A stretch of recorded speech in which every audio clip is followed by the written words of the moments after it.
అందరికీ నా నమస్కారాలు, అభినందనలు, శుభాభినందనలు. మీరు కూడా మీడియా కూడా తగ్గండి, సెక్యూరిటీ కింద దిగు. ఎగ్జాక్ట్గా ఈరోజు మీటింగ్ ఎట్లయితే పెట్టుకున్నామో నాకు లేక్ వ్యూ మీటింగ్లు జ్ఞాపకం వస్తున్నాయి. ఆ రోజు మొట్టమొదటిసారిగా రాష్ట్ర విభజన జరిగింది. జూన్ 2వ తారీఖున 2 రాష్ట్రాలుగా విభజన జరిగింది. ఆంధ్రప్రదేశ్ రాష్ట్రానికి రాజధాని లేదు. ఆ రోజు చట్టంలో పెట్టింది కూడా రాజధాని ఎక్కడ పెట్టాలనో నిర్ణయించడానికి ఒక కమిటీ వేస్తామని ఒక కమిటీ వేశారు. అక్కడి నుంచి శివరామ మైక్ కరెక్ట్గా చూడు. అక్కడి నుంచి మనం కూడా స్టార్ట్ చేసాము ఎట్లా కట్టుకోవాలని.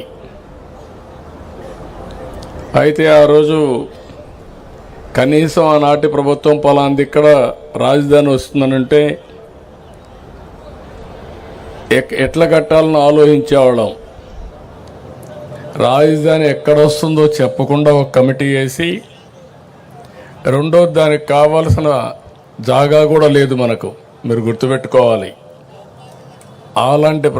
అలాంటి సమయంలో మన ఆలోచన విధానం ఏం చేయాలని ఆలోచించినప్పుడు ఎవరిని అడిగినా కూడా చాలా సింపుల్గా 25 పార్లమెంట్లు ఉన్నాయి. ఒక పక్క 12, ఇంకొక పక్క 12, 13వ పార్లమెంట్ ఈ గుంటూరు. రాజధాని ఎక్కడ రావాలంటే ఇక్కడే రావాలని చెప్పాల్సింది పోయి దీనికి లేనిపోని పంచాయతీ పెట్టారు. అక్కడి నుంచి ప్రారంభమైంది. ఆ సమయంలో నాకైతే అసెంబ్లీలో కూడా ఎక్కడ రాజధాని పెట్టాలంటే లేనిపోని సమస్యలు క్రియేట్ చేసి ఎవరెవరు మా ఊరికే కావాలనే పరిస్థితికి వచ్చారు. నేను ఒకటే ఆలోచించాను, ప్రతి ఒక్క ఊరికి ఇచ్చేది కాదు, ఇది రాష్ట్ర భవిష్యత్తుకు ఉపయోగపడే రాజధానిగా ఉండాలి. అందుకే నా నిర్ణయం ఆ రోజు దీనికి సరైన ప్లేస్ వచ్చి విజయవాడ గుంటూరు మధ్యలో అని చెప్పి నిర్ణయం చేశాం మొట్టమొదటిసారిగా.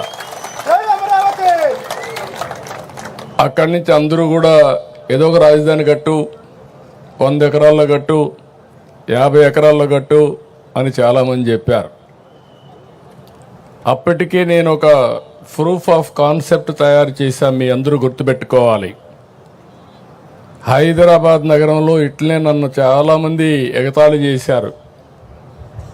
నేను హైటెక్ సిటీ కట్టినప్పుడు నా విజన్ చెప్తే ఇది సాధ్యమా అని చాలామంది అవహేళన చేశారు. అది దృష్టిలో పెట్టుకొని నేను ఒకటే చెప్పాను, మళ్ళా జీవితంలో ఇలాంటి అవకాశం రాదు తెలుగువారికి. ప్రపంచంలో ఒక మంచి రాజధాని, అది కూడా ప్రపంచంలోనే ది బెస్ట్ రాజధాని అక్కడ కట్టింది బ్రౌన్ ఫీల్డ్ రాజధాని. ఇక్కడ గ్రీన్ ఫీల్డ్ రాజధాని కట్టాలంటే దేనికైనా ల్యాండ్ కావాలి. మీరు గుర్తుపెట్టుకోవాలి. ఆకాశంలో రాజధాని కట్టలేము. హైదరాబాద్లో అవకాశం ఏంటంటే రాజధాని కట్టే సమయంలో గవర్నమెంట్ ల్యాండ్స్ చాలా ఉండేటివి. మొత్తం సైబరాబాద్ ఏరియా అంతా కూడా. దానికి కారణం నిజాం పరిపాలనలో అక్కడంతా కూడా డెవలప్ కాలా. గుర్రాలన్నీ కూడా అక్కడ గ్రేజింగ్ పెట్టేవారు, మొల్చేది. అలాంటి ప్రదేశం చాలా గవర్నమెంట్ ల్యాండ్స్ అని కొంతమంది హైదరాబాద్ నుంచి పాకిస్తాన్కి వెళ్ళిపోయి ఆ ల్యాండ్స్ కూడా వదిలిపెట్టిపోయారు. అవన్నీ తీసుకొని నేను బ్రిక్ బై బ్రిక్ డెవలప్ చేశా. ఆ అనుభవం నాకుంది. అయితే ఇక్కడ ఏం చేయాలని నాకు అర్థం కాకపోతే నాకు దారి చూపించింది ఇక్కడుండే రైతాంగం అని చెప్పి మరొకసారి మీ అందరికీ విజ్ఞప్తి చేస్తున్నా. మీలో ఎందుకంటే భూమి అనేది ఒక సెంటిమెంట్. నేను ఎక్కడ ఏ ప్రాజెక్ట్ని కట్టినా మీరు ఒక్కసారి చూస్తే ఎక్కడ కూడా ఫెయిల్ కాలా. హైదరాబాద్లో ఎయిర్పోర్ట్ కట్టాం, 5,000 ఎకరాలు. నేను డే 1 ఒకే మాట చెప్పాను. నేను చెప్పింది, మీరు ఎయిర్పోర్ట్కి భూమి ఇవ్వండి, ఇక్కడ ఎయిర్పోర్ట్ కడతాం, లిబరల్గా కాంపన్సేషన్ ఇస్తాం, అది పక్కన మీరు కొనుక్కోండి, దీనికంటే 10 ఇంతలు రేటు పెరుగుతుందని చెప్పి చాలా స్పష్టంగా చెప్పాను. వాళ్ళు ఆ పని చేశారు. ఎంతమంది రెచ్చగొట్టినా వినకుండా చేస్తే అక్కడ ఎయిర్పోర్ట్కి ల్యాండ్ ఇచ్చి పక్కన ల్యాండ్ కొనుక్కున్న వాళ్ళందరూ కోటీశ్వరులు అయ్యారంటే అది ఆ రోజు నేను చూపించిన విజన్ అని చెప్పి కూడా నేను మీకు తెలియజేస్తున్నా. ఆ నమ్మకంతో మీరు ముందుకొచ్చారు. ముందుకొచ్చి దగ్గర ల్యాండ్ పూలింగ్ కాన్సెప్ట్ ఇది ప్రపంచంలోనే నూతనమైంది. ఎక్కడ ఏ దేశంలో కూడా సక్సెస్ కాలా. అలాంటి నూతనమైన విధానానికి ఆ రోజు నారాయణ గారు, శ్రావణ్ కుమార్ గారు, పుల్లారావు గారు కూడా ఉన్నారు. ఆ రోజు మంత్రి పుల్లారావు, స్థానిక శాసనసభ్యుడు మనం శ్రావణ్ కుమార్ గారు, నారాయణ గారు మంత్రి. మీ అందరితో నెగోషియేషన్లు చేశారు. మీరందరూ ముందుకు వచ్చారు. ఫస్ట్ టైం చరిత్రలో ప్రపంచంలోనే ల్యాండ్ పూలింగ్ కింద అందరూ కూడా ల్యాండ్ ఇచ్చిన ఏకైక చరిత్ర అమరావతి రాజధాని. అది నా జీవితంలో ఎప్పుడూ మర్చిపోలేను. అలాంటి దీనికి దోహదం చేశారు. తర్వాత జరిగిన 5 ఏళ్ళు. అయితే ఆ రోజు మనం గుర్తుపెట్టుకోవాల్సింది, ముందు రాజధాని ఎక్కడ పెట్టాలని నిర్ణయం జరిగింది. ఆ తర్వాత మీరు ల్యాండ్ ఇవ్వడానికి కొంత సమయం ఏ విధంగా రావాలి, పాలసీ అన్ని కూడా నిర్ణయించాం. ల్యాండ్ పూలింగ్ చేశాం. అప్పటికే లేట్ అవుతుందంటే సెక్రటరియట్ కట్టాం, అసెంబ్లీ కట్టాం.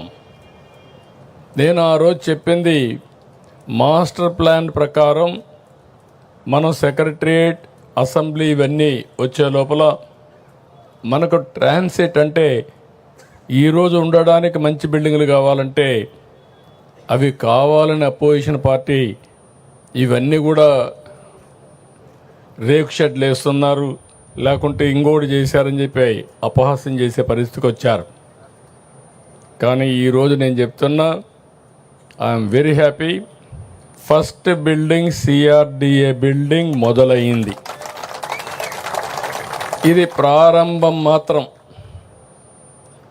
రేపు రాబోయే రోజుల్లో గవర్నమెంట్ బిల్డింగ్స్ కానీ ప్రైవేట్ బిల్డింగ్స్ కానీ అన్నీ వస్తాయి.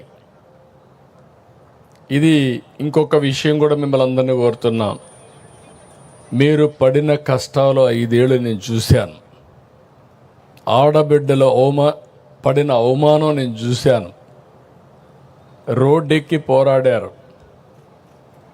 ఆ రోజు ఒకటి కాదు అనేక ఉద్యమాలు చేశారు. మీరు చేసిన ఉద్యమానికి అండగా ఉండడానికి నేను కూడా జోలి పట్టి డబ్బులు వసూలు చేసి ఆ డబ్బులన్నీ అజిటేషన్కి ఇచ్చా. శివారెడ్డి, తిరుపతిరావు వీళ్ళంతా చేస్తా ఉంటే కొండేవాళ్ళు